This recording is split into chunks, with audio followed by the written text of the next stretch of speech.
Во светот денеска се одбележува Денот на социјалната правда, кој со резолуција на Генералното собрание на Обединетите нации, одржано во ноември 2007 година, 20 февруари беше прогласен за Светски ден на социјалната правда. Социјалната правда не е широк поим, туку состојба која може да се објасни низ точни бројки кај нас. Социјалната правда најчесто се пресметува со потрошувачка кошница.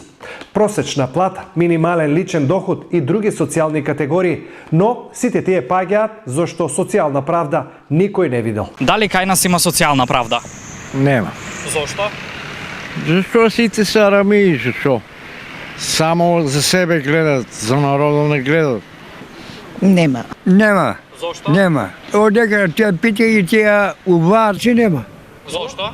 Зошто? Зошто? Оти секој си гледа на своја страна. Ја, за нас тие таквите никој не пита за ништо. Социјалната правда пред се подразбира елиминирање на проблемите со сиромаштијата, исклученоста, невработеноста и обезбедување еднакви можности за сите. Социјална правда за работниците и граѓаните значи остварување на правата од работен однос, платите и стандардот за еден квалитетен живот.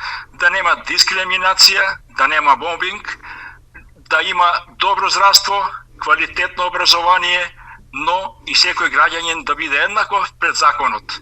Со само така ќе постигнеме на социјална правда кон граѓаните и работниците во нашата држава. Од друга страна, во светло на одбележувањето на Светскиот ден на социјалната правда, Обединетите нации нагласуваат дека социјалната правда е камен темелник на мултилатерализмот, кој им овозможува на општествата и економијата подобро да функционираат и играат важна улога во обезбедувањето инклузивен и одржлив социјоекономски раст.